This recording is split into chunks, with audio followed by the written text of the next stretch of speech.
نحمدہ و نصلی علی رسولہ الکریم، اما بعد فاعوذ باللہ من الشیطان الرجیم، بسم اللہ الرحمن الرحیم۔ رب اشرح لی صدری ویسر لی امری واحلل عقدۃ من لسانی یفقہوا قولی، ربی زدنی علما اجمعین انشاءاللہ۔ السلام علیکم ورحمۃ اللہ وبرکاتہ۔ اللہم یسر ولا تعسر وتمم بالخیر۔ آج انشاءاللہ تعالی ہم سبق نمبر 10 کو شروع کریں گے، مگر آج کے سبق کو شروع کرنے سے پہلے چلیے عربی زبان کے کچھ اہم نکات کو سمجھ لیتے ہیں، یعنی کہ کچھ اہم پوائنٹس پر غور کر لیتے ہیں۔ عربی زبان میں 5 ایسے اسماء ہیں کہ جب وہ مضاف بن جاتے ہیں تو ان کے اسپیلنگ رولز، یعنی کہ ان کے ہجا کے جو اصول ہیں نا، وہ دوسروں سے مختلف ہو جاتے ہیں۔ آج انشاءاللہ تعالی ہمارے اس سبق میں ڈاکٹر عبدالرحیم صاحب ہمارے ساتھ ان میں سے 2 کا تعارف کرائیں گے۔ تو چلیے اب میں بورڈ پر لکھتی ہوں۔ کیا لکھا ہے میں نے؟ ابن۔ تو مجھے بتائیے کہ یہ معرفہ ہے یا نکرہ ہے؟ جی ہاں، یہ نکرہ ہے، کیونکہ دیکھیں نا اس کے آخر میں تنوین آئی ہے نا، اس لیے ہمیں یہ پتہ چل گیا کہ یہ نکرہ ہے۔ اچھا، تو اب میں اسے معرفہ کیسے بناؤں؟ جی ہاں، میں اس میں ال کو شامل کر دوں گی، تو یہ ہو جائے گا الابو۔ چلیے ابھی میں ایک اور اسم لکھتی ہوں، اخن۔ تو اب یہ کیا ہے؟ معرفہ ہے یا نکرہ ہے؟ جی ہاں، نکرہ ہے، اس کے آخر میں بھی تنوین آئی ہے۔ چلیے اب میں اس میں بھی ال کو شامل کر کے اسے معرفہ بنا دیتی ہوں، تو یہ ہو جائے گا الاخو۔ اچھا، اگر ابھی ہمیں ان اسماء کو مضاف بنانا ہو تو ہم کیا کریں گے؟ جیسے کہ ہم نے کتابو کے ساتھ جب ہو کی ضمیر کو جوڑا تھا تو یہ کیا بن گیا تھا؟ کتابو۔ تو اسی اصول کے مطابق انہیں کیا ہونا چاہیے؟ ابوہو اور اخوہو۔ یہ نارمل طریقہ ہے، جیسے کہ ہم نے قلمہو، کتابہو اور بیتہو کو بنایا تھا، مگر ان 2 اسماء کے معاملے میں یہ اصول نہیں چلے گا۔ انہیں ہم ابوہو اور اخوہو کی صورت میں لکھیں گے، یعنی کہ اس میں اس واو کا اضافہ ہو جائے گا۔ ان کو اس طرح سے اخوہو اور ابوہو لکھنا بالکل غلط ہوگا۔ ہم اسے اس طرح نہیں لکھ سکتے، ہم اسے اس طرح لکھیں گے، ابوہو اور اخوہو۔ تو یہ ابوہو کیا ہے؟ جی ہاں، یہ مضاف اور مضاف الیہ ہے، اور اس کے معنی کیا ہیں؟ اس کے معنی ہوں گے اس کا باپ یا اس کا والد، his father۔ چلیے ابھی ایسا کرتے ہیں کہ اس ابو کو باقی سارے متصل ضمائر کے ساتھ جوڑ کر دیکھتے ہیں، تو یہ ہو جائے گا ابوہو، ابوہما، ابوہم، ابوہا، ابوہما، ابوہن، ابوکا، ابوکما، ابوکم، ابوکی، ابوکما، ابوکن، ابی، ابونا۔ تو ابوہو کے معنی ہوں گے اس ایک مذکر کا باپ، ابوہما ان 2 مذکروں کا باپ، ابوہم ان سب مذکروں کا باپ، ابوہا اس ایک مؤنث کا باپ، ابوہما ان دونوں مؤنثوں کا باپ، اور ابوہن ان سب مؤنثوں کا باپ، یعنی کہ ان سب لڑکیوں کا باپ۔ تو ابو کا کے معنی ہوں گے تم ایک مذکر کا باپ، ابو کما تم دونوں مذکروں کا باپ، اور ابوکم تم سب مذکروں کا باپ. پھر ابو کی کے معنی ہوں گے تم ایک مؤنث کا باپ. ابوکما تم دونوں مؤنثوں کا باپ.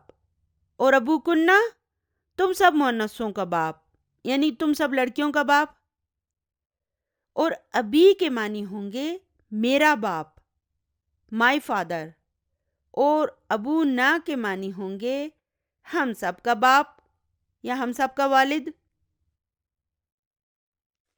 تو اب دیکھیں کہ یا متکلم کے علاوہ باقی سب ضمائر کو جب ہم نے اس اسم کے ساتھ جوڑا تو اس میں ہم نے اس واو کا اضافہ کر دیا، مگر یا متکلم کو جب ہم اس کے ساتھ جوڑیں گے نا تو چونکہ یا متکلم اپنے سے پہلے آنے والے حرف کے اعراب کو کسرہ میں تبدیل کر دیتی ہے، اس لیے اب اس یا متکلم کی وجہ سے یہاں پر ہم واو نہیں لگائیں گے.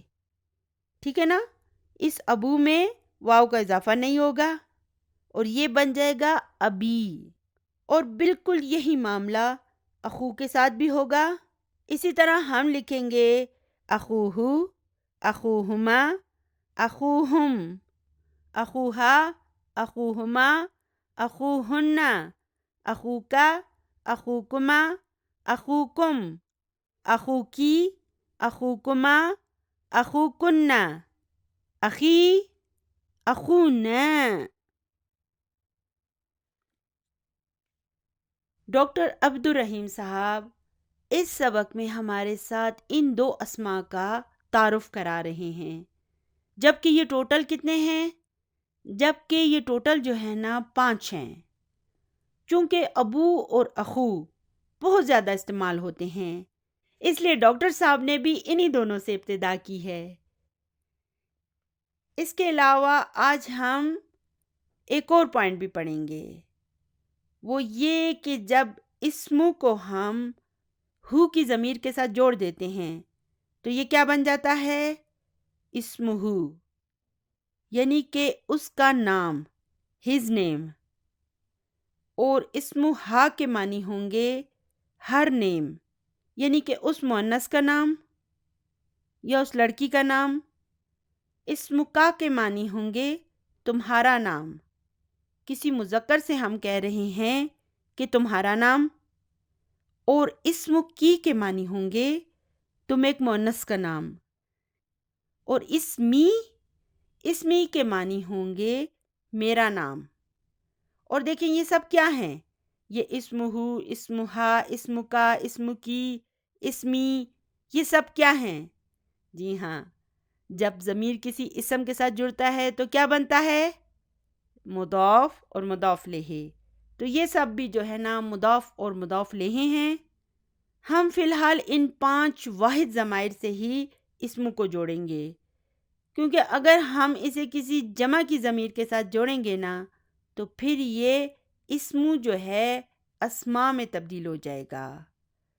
اور عربی میں جمع کے قاعدے جو ہے نا وہ ہم نے ابھی نہیں پڑھے ہیں، جو جمع کے رولز ہیں نا وہ تو ہم نے نہیں پڑھے ہیں. اس لیے آج ہم اپنی توجہ کو صرف ان 5 واحد ضمائر تک ہی محدود رکھیں گے. تو اگر میں لکھتی ہوں اسمی تو یہ کتنے الفاظ ہیں؟ اس میں 2 الفاظ ہیں. یہ دراصل اسمو ہے، مگر چونکہ یا متکلم کا یہ مسئلہ ہے کہ وہ اپنے سے پہلے آنے والے حرف کے اعراب کو کسرہ میں تبدیل کر دیتی ہے، اسی لیے اس نے یہاں پر بھی اسموں کے آخر کی دمہ کو کسرہ میں تبدیل کر دیا ہے. اور اس دمہ کو کسرہ میں کس نے تبدیل کیا؟ جی ہاں، اس یا متکلم نے. آگے جا کر میں آپ کو انشاءاللہ تعالی اس کے بارے میں اور بھی بہت کچھ بتاؤں گی، لیکن میرا خیال ہے کہ آج کے لیے صرف اتنا ہی کافی ہے تاکہ آپ اسے آسانی سے ہضم کر سکیں. تو چلیے ابھی اللہ سبحانہ و تعالیٰ کا بابرکت نام لے کر سبق نمبر 10 کو شروع کرتے ہیں.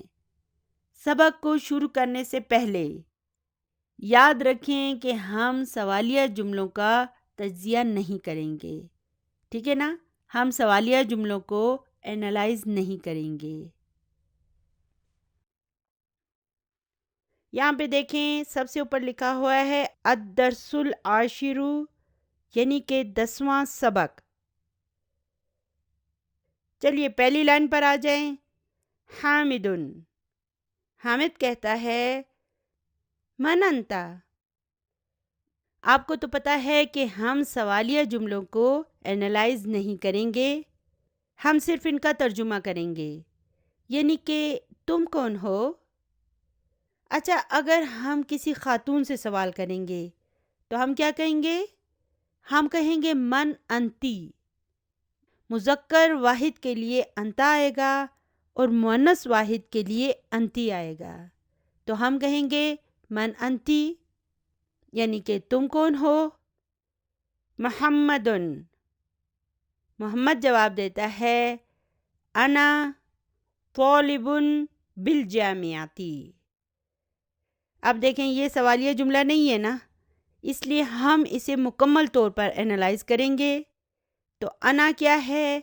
جی ہاں مبتدا ہے، اور طالبن جو ہے یہ اس کی خبر ہے، اور بالجامعاتی اسے جار مجرور کہہ کے ایک سائڈ پہ کر دیں۔ ہمیں مبتدا بھی مل گیا ہے اور خبر بھی، ہمارا کام پورا ہو گیا۔ اس لیے ہم بالجامعاتی کو جار مجرور کہہ کے ایک سائڈ پہ کر دیں گے۔ تو اس کے معنی ہوں گے میں ایک یونیورسٹی کا طالب علم ہوں۔ اچھا، اگر کوئی لڑکی ہو تو وہ کیا جواب دے گی؟ انا طالبۃ بالجامعاتی۔ دیکھیں انا بھی انا ہی رہے گا اور بالجامعاتی بھی بالجامعاتی ہی رہے گا، صرف ہم طالبن کو طالبۃن میں تبدیل کر دیں گے مؤنث بنانے کے لیے نا۔ تو پھر ہمیں سوال کرتا ہے اَأَنْتَ طالب جدید، کیا تم ایک نئے اسٹوڈنٹ ہو؟ اچھا، اگر یہ سوال کسی لڑکی سے کیا جائے تو کیا کہیں گے ہم؟ اَأَنْتِ طالبۃ جدیدۃ، ٹھیک ہے نا؟ اس صورت میں پھر نعت بھی جو ہے نا وہ بھی مؤنث ہو جائے گی۔ دیکھیں نا یہاں پہ یہ جدیدن جو ہے نا یہ طالبن کی نعت ہے اور دونوں مذکر واحد ہیں۔ اگر ہم طالبن کی جگہ طالبۃن لگائیں گے، یعنی کہ مؤنث واحد کو لگائیں گے، تو پھر ہم جدیدن کو بھی مؤنث میں تبدیل کر دیں گے کیونکہ اس کا منوط مؤنث ہو جائے گا۔ تو اس صورت میں یہ سوال کچھ یوں ہو جائے گا کہ اَأَنْتِ طالبۃ جدیدۃ، کیا تم ایک نئی اسٹوڈنٹ ہو؟ ٹھیک ہے نا؟ دیکھیں ابھی ہم جملے بنانا شروع ہو گئے نا، ابھی ہمارا دماغ جو ہے نا کام کرنے لگا ہے۔ تو اگر ابھی میں آپ سے کہوں کہ کسی جملے کو مذکر سے مؤنث میں تبدیل کر دیں یا مؤنث سے مذکر میں تبدیل کر دیں تو آپ کے لیے انشاءاللہ تعالیٰ یہ بہت آسان ہو جائے گا، کیونکہ یہ بہت سادہ سادہ سے جملے ہیں۔ تو انت طالب جدید کے معنی ہوں گے کہ کیا تم ایک نئے اسٹوڈنٹ ہو؟ تو محمد جواب دیتا ہے نام انا طالب جدید۔ چلیے اگر ادھر سلمہ ہو تو وہ کیا جواب دے گی؟ نام انا طالبۃ جدیدۃ، ٹھیک ہے نا؟ یہ مؤنث میں تبدیل ہو گیا۔ تو نام انا طالب جدید کے کیا معنی ہوں گے؟ جی ہاں میں ایک نیا طالب علم ہوں، نیو اسٹوڈنٹ ہوں۔ حامد پھر سوال کرتا ہے من این انت، تم کہاں سے ہو؟ محمد جواب دیتا ہے انا من الہندی۔ انا مبتدا ہے اور من الہندی جار و مجرور شبہ جملہ خبر ہے، یعنی کہ میں انڈیا سے ہوں۔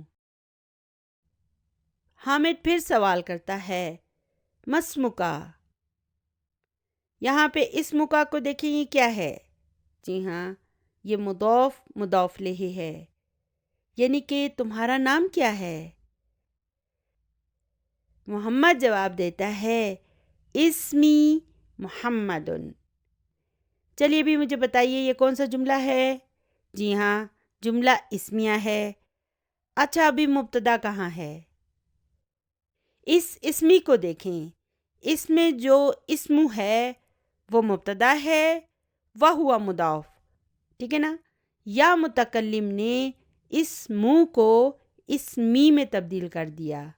یہ اسم جو ہے نا یہاں پر مجرور نہیں ہے بلکہ یہ مرفوع ہی ہے، لیکن اس کے دمہ کو یا متکلم نے کسرہ میں تبدیل کر دیا. میں نے آپ کو بتایا تھا نا کہ یا متکلم کی یہ خصوصیت ہوتی ہے کہ وہ اپنے سے پہلے حرف کے اعراب کو کسرہ میں تبدیل کر دیتی ہے.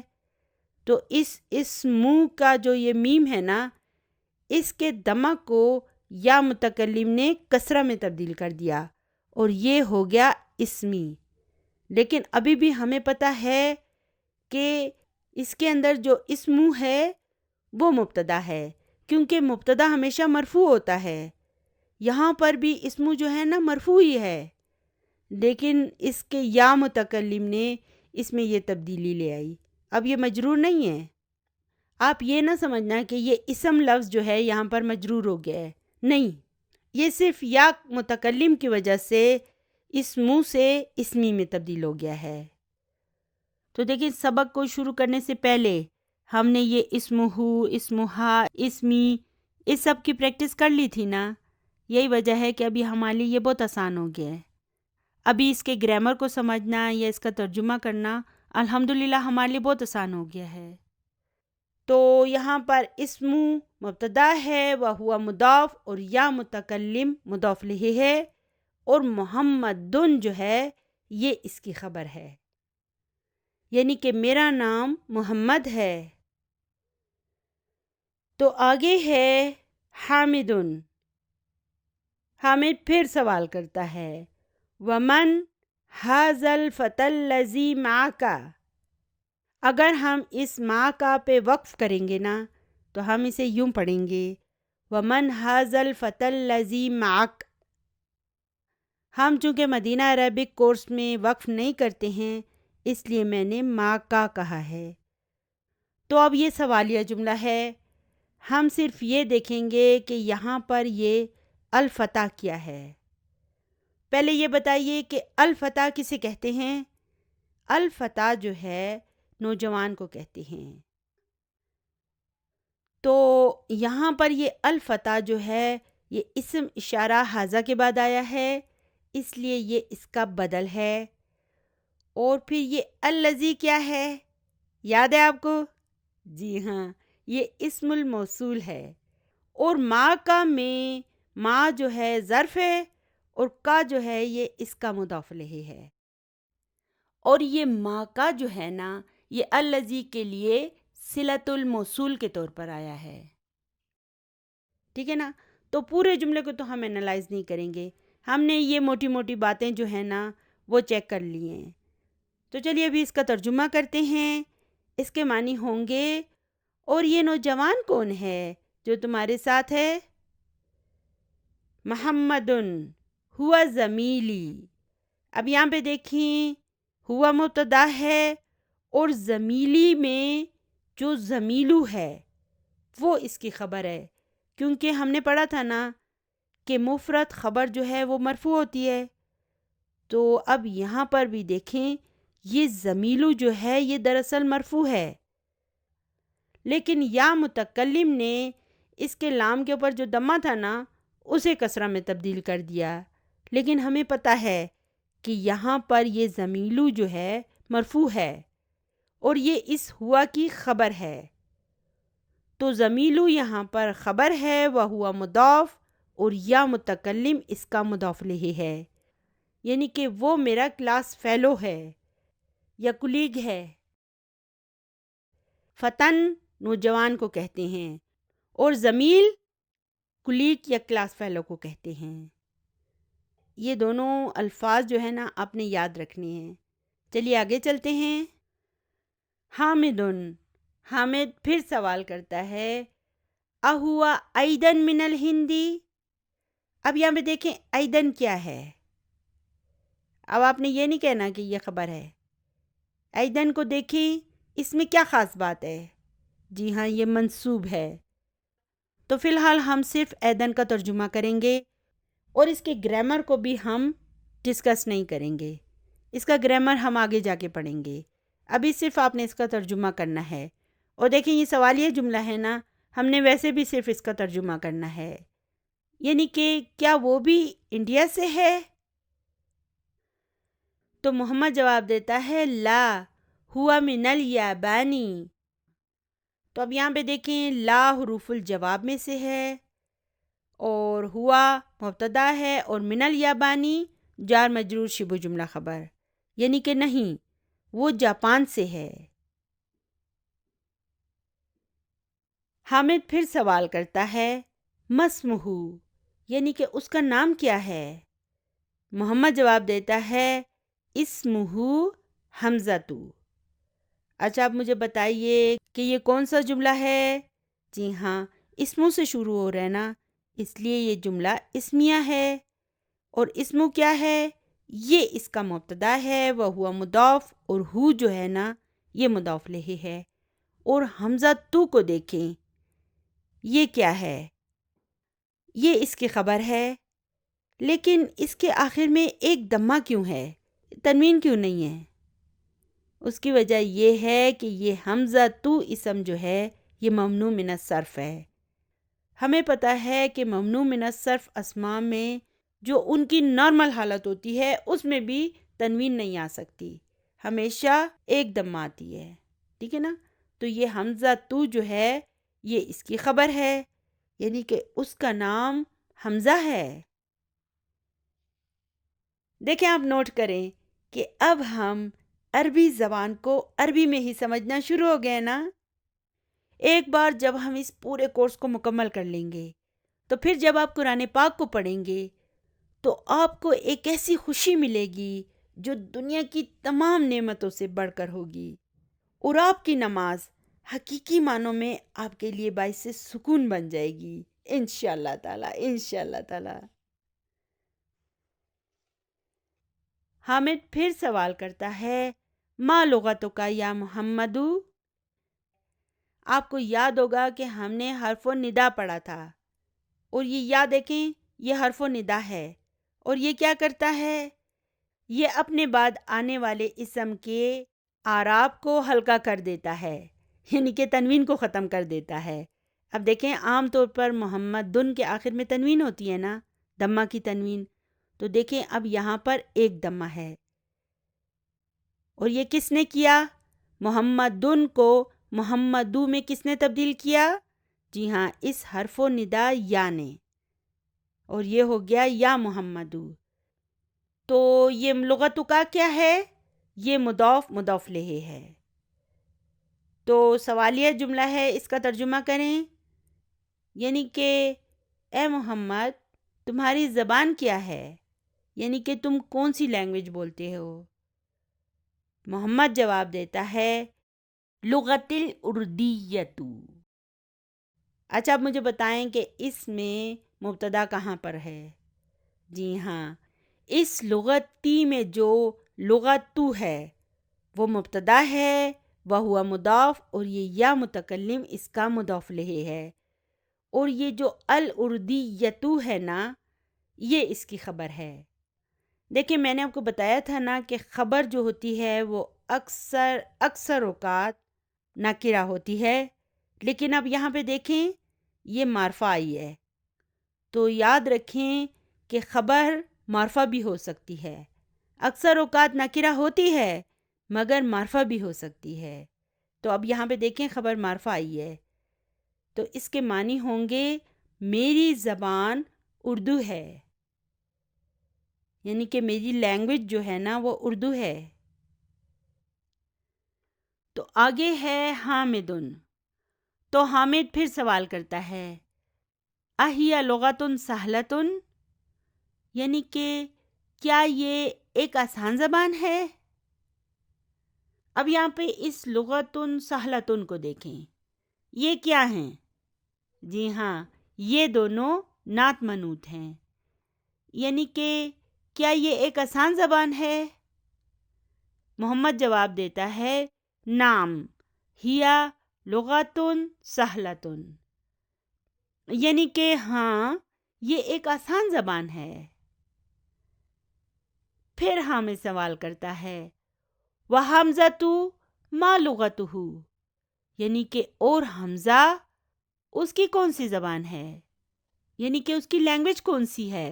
تو محمد جواب دیتا ہے لغتُهُ الْيَابَانِيَّةُ۔ تو اب یہ کون سا جملہ ہے؟ جی ہاں، جملہ اسمیہ ہے۔ اچھا، تو پھر اس کا مبتدا کہاں پر ہے؟ یہ لغتُ جو ہے نا، صرف یہ اس کا مبتدا ہے، وہو مضاف، اور ہو جو ہے یہ اس کا مضاف الیہ ہے، اور الیابانیۃ کو دیکھیں، یہ اس کی خبر ہے، یعنی کہ اس کی زبان جاپنیز ہے، یعنی کہ وہ جاپانی زبان بولتا ہے۔ آگے ہے وَهِيَ لُغَةٌ صَعْبَةٌ، وہ حرف عطف ہے، ہیا مبتدا ہے اور لغتن اس کی خبر ہے، تو پھر یہ صعبتن کیا ہے؟ جی ہاں، لغتن صعبتن، لغتن صعبتن، دونوں رائمنگ کر رہے ہیں نا، اس کا مطلب ہے یہ دونوں نعت منوط ہیں، تو یہ صعبتن جو ہے اس لغتن کی نعت ہے، یعنی کہ اور وہ ایک مشکل زبان ہے۔ حامد پھر سے سوال کرتا ہے اَیْنَ أَبُوكَ یا محمد، یعنی کہ محمد تمہارے والد کہاں پر ہوتے ہیں، یعنی کہ ابو کہاں پر ہوتے ہیں؟ تو اب دیکھیں، ہم نے سبق کو شروع کرنے سے پہلے اس ابو کا اچھی طرح آپریشن کر دیا تھا یعنی کہ ہم نے اس کے گرامر کو اچھی طرح سمجھ لیا تھا، تو ابھی دیکھیں ہمیں پڑھنے میں کتنی آسانی ہو رہی ہے، ابھی ہمیں کوئی کنفیوژن نہیں ہے کہ اس ابوکا میں یہ واو کہاں سے آ گیا، ہمیں اچھی طرح پتہ ہے کہ یہ کیوں آیا ہے۔ تو اس کے معنی ہوں گے کہ اے محمد تمہارے ابو کہاں ہیں؟ محمد جواب دیتا ہے ابی فی الکویتی، تو اب بتائیں کہ مبتدا کہاں ہے؟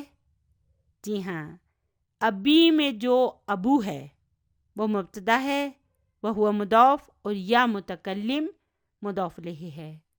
ہمیں ابھی کہنے کی ضرورت نہیں ہے، ہمیں پتہ ہے کہ یہ دراصل ابو جمع یا متکلم ہے، اور یا متکلم نے اس کے با کے دمہ کو کسرہ میں زبردستی تبدیل کر دیا ہے، یہ ابھی بھی مرفوع ہی ہے، ابو ہے، ٹھیک ہے نا؟ تو یہاں پر ابو مبتدا ہے، وہ مضاف، اور یا متکلم اس کا مضاف الیہ ہے، اور فی الکویتی جار مجرور شبہ جملہ خبر ہے، یعنی کہ میرے ابو کویت میں ہیں۔ دیکھیں ابھی کا کیا مطلب ہے؟ میرے ابو، یا متکلم کا ترجمہ ہوگا میرے، اور ابو کا ترجمہ تو ابو ہی ہوگا، یعنی کہ میرے ابو کویت میں ہیں۔ ہوا طبیب شہیر، ہوا مبتدا ہے اور طبیب اس کی خبر ہے، اور شہیر جو ہے اس طبیب کی نعت ہے، یعنی کہ وہ ایک مشہور ڈاکٹر ہیں۔ چلیے آگے چلتے ہیں۔ حامد وَأَيْنَ أُمُّكَ، یعنی کہ اور تمہاری امی کہاں ہے؟ محمد هي أيضا في الكويت مع أبي، تو اب یہاں پہ دیکھیں ہیا کیا ہے؟ جی ہاں، مبتدا ہے۔ اچھا، تو پھر یہ ایدن اس کی خبر ہے؟ جی نہیں، کیونکہ مفرد خبر ہمیشہ مرفوع ہوتی ہے، اور اس ایدن کو دیکھیں یہ منصوب ہے، اس کا مطلب ہے یہ خبر نہیں ہے، ٹھیک ہے نا؟ اس کا گرامر ہم بعد میں پڑھیں گے۔ چلیے آگے دیکھتے ہیں، آگے کیا ہے؟ آگے ہے فی الکویتی، تو یہ جو ہے جار مجرور شبہ جملہ خبر ہے، یہ اس ہیا کی خبر ہے، اور ما بھی پھر کیا ہے؟ اچھا مجھے یہ بتائیے کہ اس ما ابھی میں کتنے الفاظ ہیں؟ دیکھیں ما کیا ہے؟ یہ ایک ظرف ہے، اور اس ابھی کو دیکھیں، اس کے اندر جو ابھی ہے وہ اس کا مضاف الیہ ہے، وہو مضاف اور یا متکلم مضاف الیہ ہے۔ اب یہاں پہ دیکھیں کہ یہ ابھی جو ہے نا، اس سے اس یا متکلم نے مجرور نہیں کیا، یہ پہلے سے ہی مجرور تھا، کیونکہ مضاف الیہ مجرور ہوتا ہے نا، اور یہ ابھی جو ہے یہ ظرف ما کا مضاف الیہ ہے، تو اس کا مطلب ہے کہ اس یا متکلم نے اس کی ضمہ کو کسرہ میں تبدیل نہیں کیا، یہ پہلے سے ہی مجرور تھا۔ تو ہم یوں کہیں گے کہ ما ظرف ہے اور ابھی اس کا مضاف الیہ ہے وہ ہوا مضاف، اور یہ یا متکلم جو ہے نا، یہ اس ابھی کا مضاف الیہ ہے، ٹھیک ہے نا۔ اس میں 3 الفاظ ہیں، ایک ظرف ہے، ایک ظرف کا پھر مضاف الیہ ہے، اور وہ ہوا مضاف، اور یا متکلم جو ہے وہ پھر ایک مضاف الیہ ہے، ٹھیک ہے نا۔ تو ٹوٹل 3 الفاظ ہیں، ما، ابھی اور یا متکلم، 3 الفاظ۔ تو اس کا ترجمہ ہوگا وہ بھی کویت میں ہے میرے ابو کے ساتھ، ہیا مدرستن ہناکا، تو یہاں پر ہیا مبتدا ہے اور مدرستن اس کی خبر ہے، اور پھر ہناکا کیا ہے؟ جی ہاں، یہ ایک ظرف ہے۔ ہناکا کے کیا معنی ہوتے ہیں؟ وہاں۔ تو ہناکا جو ہے یہ کون سا ظرف ہے؟ ہناکا کے معنی ہوتے ہیں وہاں، تو اس کا تعلق جو ہے نا وہ جگہ سے ہے نا، تو اس لیے یہ ایک ظرف و مکانن ہے، اور اس کے معنی ہوں گے وہ وہاں پر ایک فیمیل ٹیچر ہے۔ اردو میں ہم فیمیل ٹیچر کو استانی کہتے ہیں نا، یعنی کہ وہ وہاں پر ایک استانی ہیں۔ حامدن اذهبت الى الکویت یا محمد، اے محمد کیا تم کویت گئے ہو؟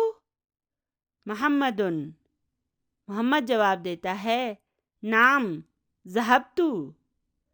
اب دیکھیں، ہم نے اس ذہبہ فعل کی اتنی پریکٹس کی ہے کہ اب ہمیں اچھی طرح پتہ ہے کہ یہ ذہبت کیا ہے، اس میں فعل کہاں پر ہے اور فاعل کہاں ہے۔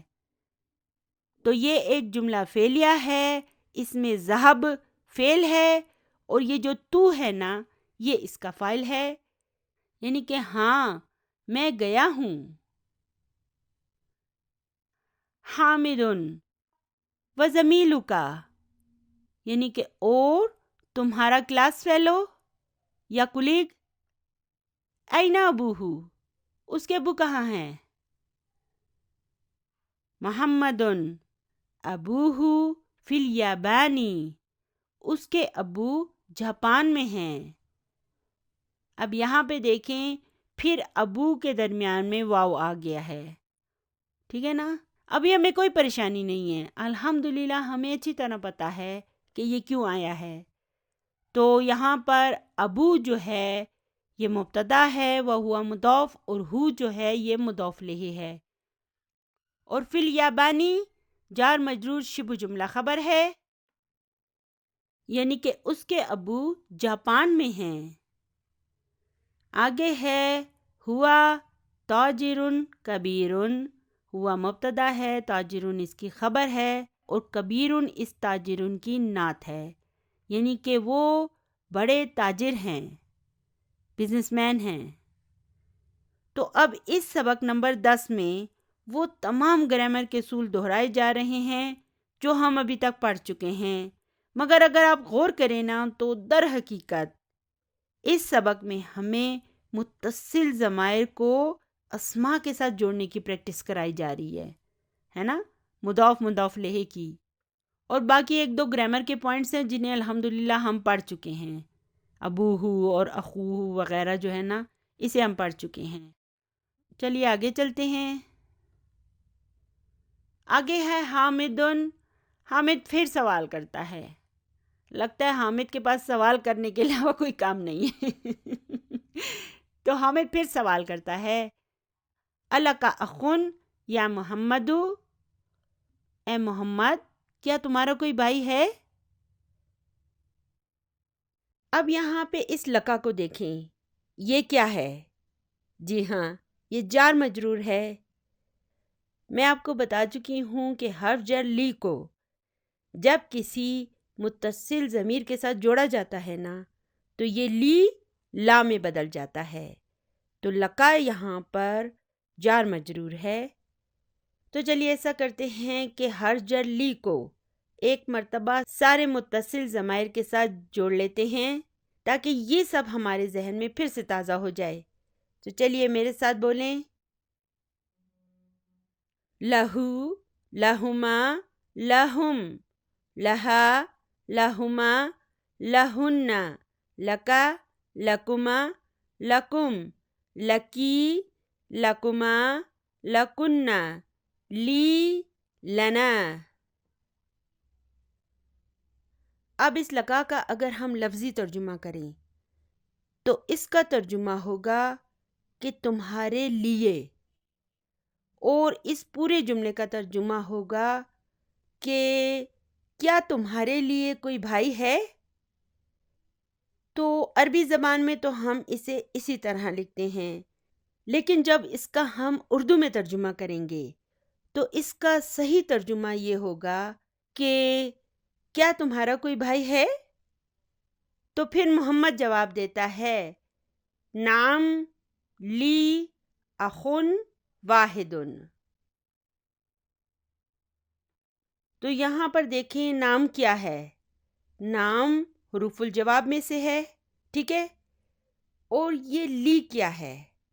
لی جار مجرور ہے۔ اچھا مجھے بتائیں کہ لی میں کتنے الفاظ ہیں؟ جی ہاں، اس میں 2 الفاظ ہیں، لی حرف جر ہے اور یا متکلم اسم مجرور ہے۔ تو اب ہم ایک نیا اصول سیکھیں گے، اور وہ اصول یہ ہے کہ جار مجرور یا ظرف اور مضاف الیہ۔ میں نے کیا کہا؟ جار مجرور یا ظرف اور مضاف الیہ کبھی کبھی بھی مبتدا نہیں بن سکتے، خواہ وہ جملے کے شروع میں ہی کیوں نہ آ جائیں، وہ کبھی مبتدا نہیں بن سکتے۔ چلیے میں ایک مرتبہ پھر کہتی ہوں کہ جار مجرور یا ظرف اور مضاف الیہ کبھی بھی مبتدا نہیں بن سکتے، خواہ وہ جملے کے شروع میں ہی کیوں نہ آ جائیں۔ اگر وہ جملے کے شروع میں آ جائیں تو وہ اکثر اوقات خبر ہی ہوں گے۔ تو اس صورت میں جو خبر ہے نا وہ جملے کے شروع میں ہی آ جاتی ہے۔ تو جب خبر جملے کے شروع میں آ جائے تو پھر مبتدا میں کیا تبدیلی آتی ہے؟ مبتدا جو ہے وہ نکرہ ہو جاتا ہے، ٹھیک ہے نا؟ یہ سب جو میں کہہ رہی ہوں اسے آپ غور سے سنیں اور سمجھنے کی کوشش کریں، اور بہتر ہوگا کہ آپ اس پوائنٹ کو لکھ لیں کہ جار مجرور یا ظرف اور مضاف الیہ کبھی بھی مبتدا نہیں ہو سکتے، خواہ وہ جملے کے شروع میں ہی کیوں نہ آ جائیں، اور اگر وہ جملے کے شروع میں آ جائیں تو پھر بھی وہ اکثر اوقات خبر ہی ہوں گے، یعنی مبتدا نہیں ہو سکتے۔ اور جب جملہ اسمیہ میں خبر جملے کے شروع میں آ جاتی ہے نا تو اس صورت میں اکثر اوقات مبتدا جو ہے نا وہ نکرہ ہوگا۔ چلیے میں آپ کو اسے ایک کہانی کے ذریعے سمجھاتی ہوں۔ یوں سمجھیں کہ جار مجرور اور مبتدا دونوں کلاس میں جا رہے تھے، تو مبتدا نے راستے میں ایک چائے کی دکان دیکھی، تو وہ جار مجرور سے کہنے لگا کہ تم کلاس روم میں چلے جاؤ، میں تمہارے پیچھے پیچھے آ جاؤں گا۔ جار مجرور نے اس موقع سے فائدہ اٹھایا، اور وہ چونکہ جلدی چلے گئے نا اس لیے وہ جملے کے شروع میں آ گئے، اور جو مبتدا تھا نا وہ بیچارہ چائے کے چکر میں لیٹ ہو گیا۔ تو یہ تو تھا ایک مزاحیہ انداز بچوں کو سمجھانے کے لیے۔ تو اگر میں کہتی ہوں فی البیت رجل، تو اس جملے میں فی البیتی کیا ہے؟ جی ہاں، یہ جار مجرور ہے۔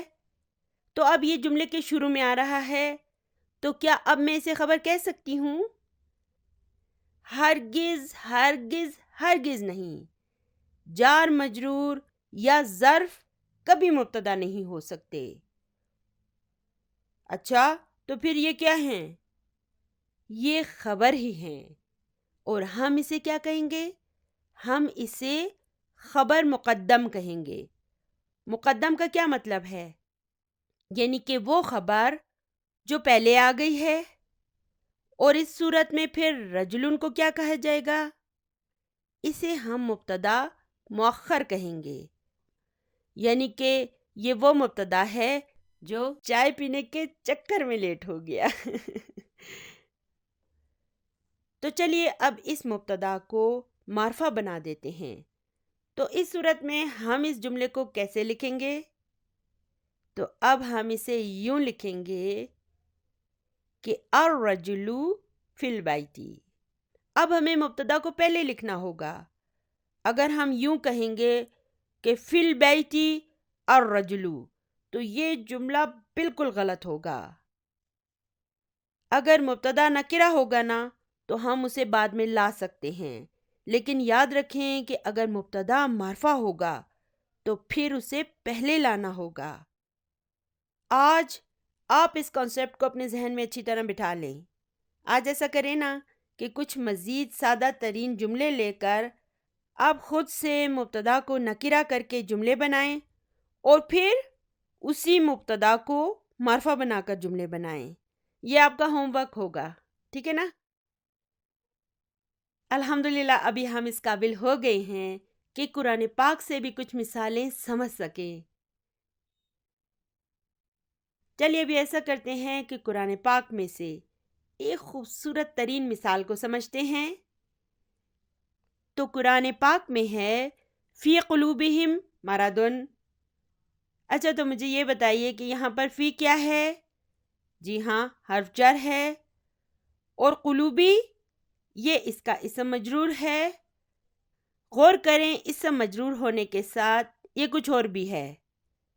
دیکھیں نا، اس میں نہ ال آیا ہے نہ تنوین، تو یہ مضاف بھی ہے، اور ہم یہ اس کا مضاف الیہ ہے۔ اچھا، تو پھر یہ مردن کیا ہے؟ یہ اس کا مبتدا مؤخر ہے۔ دیکھیں نا، اس کے آخر میں تنوین آئی ہے نا، یعنی کہ یہ نکرہ ہے۔ تو اب یہاں پہ بھی دیکھیں کہ جب مبتدا مؤخر ہو گیا نا تو یہ نکرہ ہو گیا۔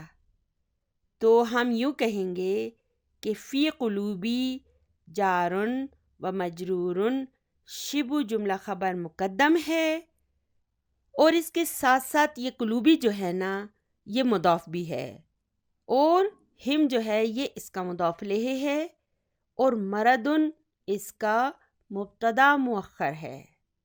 اسے ہم لکھیں گے مبتداء مؤخر۔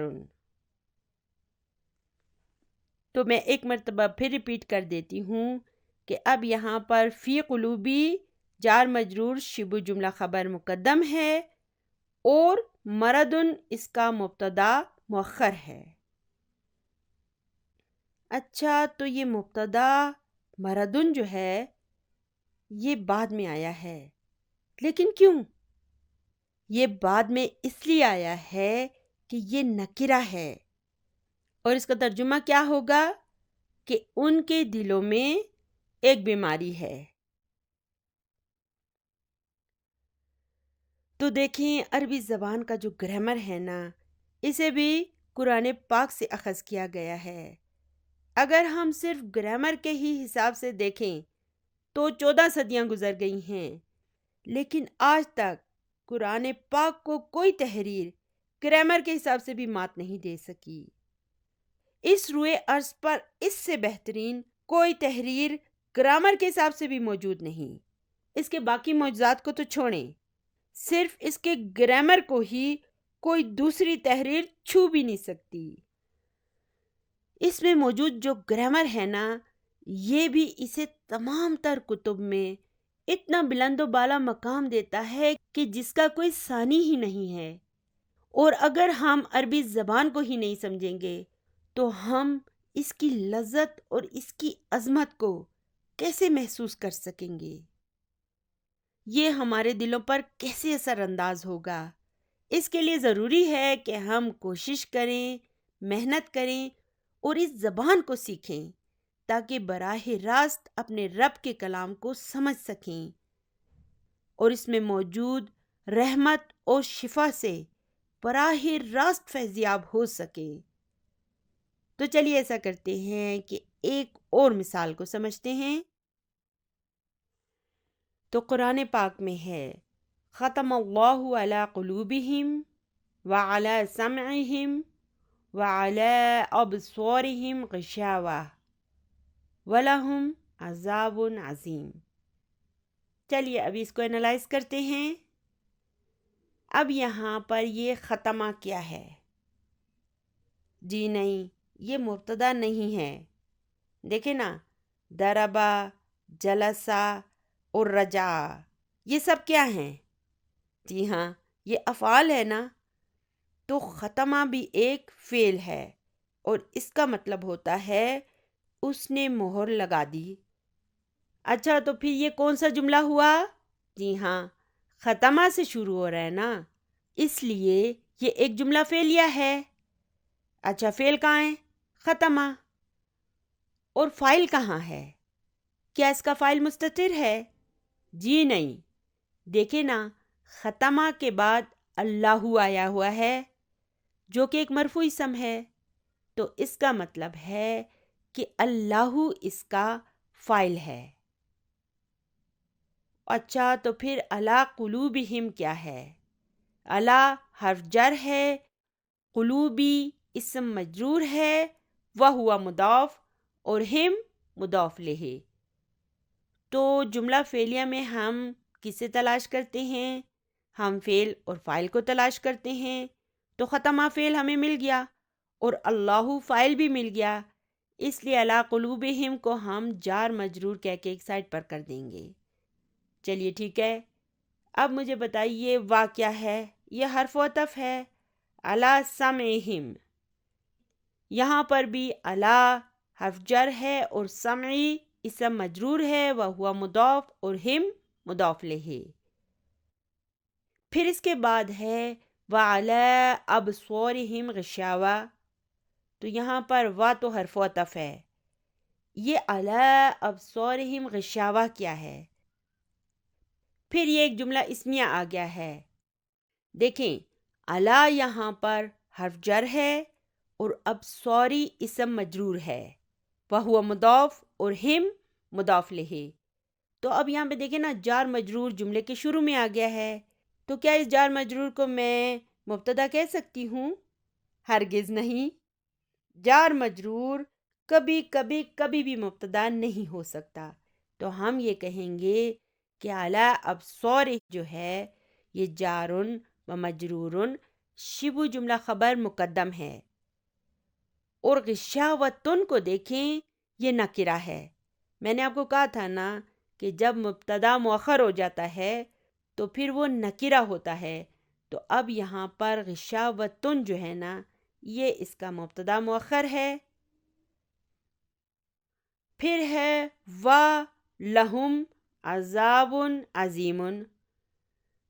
اب یہاں پہ دیکھیں، وا تو حرف عطف ہے، لہم عذاب عظیم جو ہے، پھر یہ ایک جملہ اسمیہ آ گیا ہے، تو اب یہ جار مجرور لہم جو ہے، کیا یہ اس جملے کا مبتدا ہو سکتا ہے؟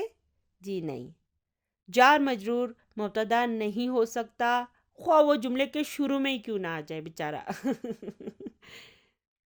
شروع میں آنے کے باوجود یہ جار مجرور شبہ جملہ خبر مقدم ہے اور عذابن اس کا مبتدا مؤخر ہے، اور پھر یہ عظیمن کیا ہے؟ دیکھیں نا، عذابن عظیمن، عذابن عظیمن، دونوں رائمنگ کر رہے ہیں نا، دونوں کی ساؤنڈ ایک جیسی ہے نا، تو ہمیں پتہ چل گیا کہ یہ عظیمن جو ہے یہ عذابن کی نعت ہے۔ اب دیکھیں نا، عذابن بھی جو ہے یہ نکرہ ہے، جب مبتدا مؤخر ہوتا ہے نا تو وہ نکرہ ہوتا ہے، اور پھر اس کی نعت جو ہے نا عظیمن، وہ بھی نکرہ ہے، کیونکہ عذاب نکرہ ہے نا، اس لیے اس کی نعت عظیمن بھی نکرہ ہے۔ تو اس کا ترجمہ کیا ہوگا؟ دیکھیں، ختمہ کے معنی ہوتے ہیں مہر لگا دی۔ کس نے؟ آگے اللہ لکھا ہے نا، فاعل کون ہے؟ اللہ، یعنی کہ اللہ نے مہر لگا دی علی قلوبہم، ان کے دلوں پر، وعلی سمعہم، اور ان کی سماعت پر، وعلی ابصارہم، اور ان کی نگاہوں پر، غشاوتن، یعنی کہ پردہ، یعنی کہ اللہ تعالیٰ نے ان کے دلوں پر اور ان کی سماعت پر کیا کیا؟ مہر لگا دی، اور ان کی بصارت پر پردہ ڈال دیا۔ دیکھیں نا، اگر آپ کسی کی آنکھوں پر پردہ ڈال دیں تو اسے کیا نظر آئے گا؟ اسے کچھ نظر نہیں آئے گا۔ اور پھر اللہ تعالیٰ فرماتے ہیں وَلَهُمْ، اور ان کے لیے کیا ہے؟ عذاب عظیم، بہت بڑا عذاب۔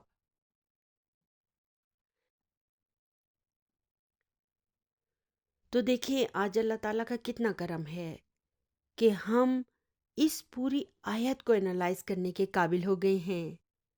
تو جب ہم بک 3 میں جائیں گے نا تو پھر انشاءاللہ تعالی ہم قرآن پاک کی آیات کو بہت آسانی سے انالائز کرنے کے قابل ہو جائیں گے۔ اور پھر اگر اللہ تعالیٰ نے آپ کو قرآن پاک کو حفظ کرنے کی توفیق دی نا، تو پھر جب آپ ان آیات کو سمجھتے ہوئے حفظ کریں گے نا، تو پھر آپ کے لیے یہ تجربہ جو ہے نا وہ انتہائی خوشگوار ہو جائے گا۔ کیونکہ دیکھیں، اگر ہم قرآن پاک کو سمجھے بغیر حفظ کریں تو اس میں وہ لذت اور وہ سکون تو ہمیں نہیں مل سکتا جو ہمیں اسے سمجھتے ہوئے حفظ کرنے میں ملے گا، ہے نا؟ ورنہ سمجھے بغیر قرآن پاک کو حفظ کرنا اتنا خوشگوار نہیں ہوتا، کیونکہ ہمیں تو سمجھ ہی نہیں آ رہا ہوتا کہ ہم کیا حفظ کر رہے ہیں۔ تو اگر آپ حفظ کرتے ہوئے اس تجربے کو خوشگوار بھی بنانا چاہتے ہیں تو بہتر ہوگا کہ پہلے آپ عربی زبان کو سیکھ لیں۔ تو آج کا ہمارا سبق بس یہیں تک تھا۔ انشاءاللہ تعالی اگلی ویڈیو میں ہم کچھ مزید آیات کو انالائز کریں گے۔ اپنی اس بہن کو دعاؤں میں ضرور یاد رکھیے گا۔ ربنا لا تزغ قلوبنا بعد إذ هديتنا وهب لنا من لدنك رحمة إنك أنت الوهاب سبحان ربك رب العزة عما يصفون وسلام على المرسلين والحمد لله رب العالمين جزاكم الله خيرا كثيرا السلام عليكم ورحمة الله وبركاته۔